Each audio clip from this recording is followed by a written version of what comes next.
Good morning dear students, welcome back to your social science class. In a previous class we started the chapter Democracy in Action in Civics, and we also came to know about the meaning of democracy. Today we are going to talk about secret ballot.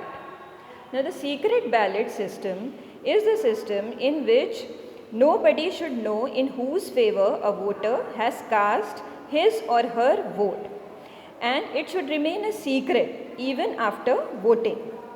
So the secret ballot is an essential feature of democratic elections. So this system was first introduced in Australia in 1856. Then two methods were followed. The first method comprised of the voter who had to cross out all the candidates whom he did not want to be elected. And in the second, a voter had to mark the corresponding box of the preferred candidate. In today's scenario, we follow the electronic voting machine system.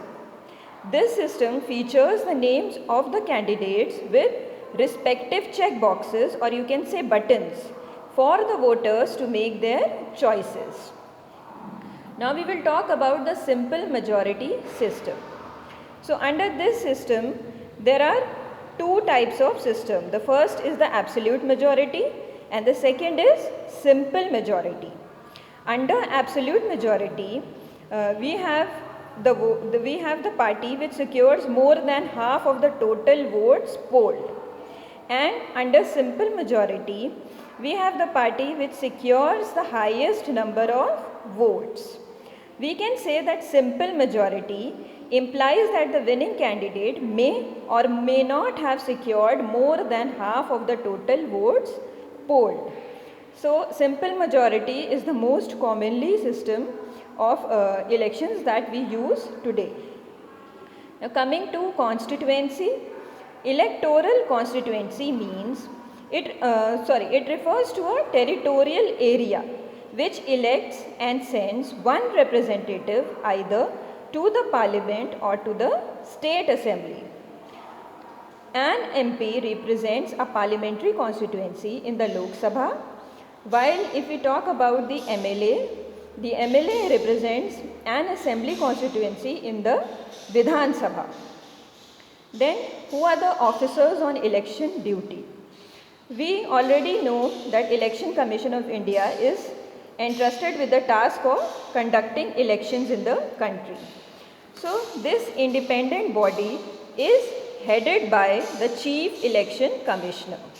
So who is the head of the Election Commission? The head of the Election Commission is the Chief Election Commissioner, and he is appointed by the President. Under the Election Commission, there are various state election commissioners, and these are responsible for elections in their respective states.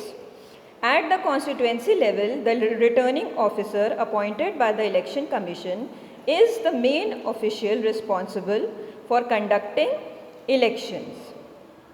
Then if we talk about the polling booth, it has 5 officials. The presiding officer is in charge of the booth, and 4 other persons called polling officers, they help this presiding officer. Then outside the polling booth, policemen are posted to maintain law and order. So we have discussed the officers on election duty also.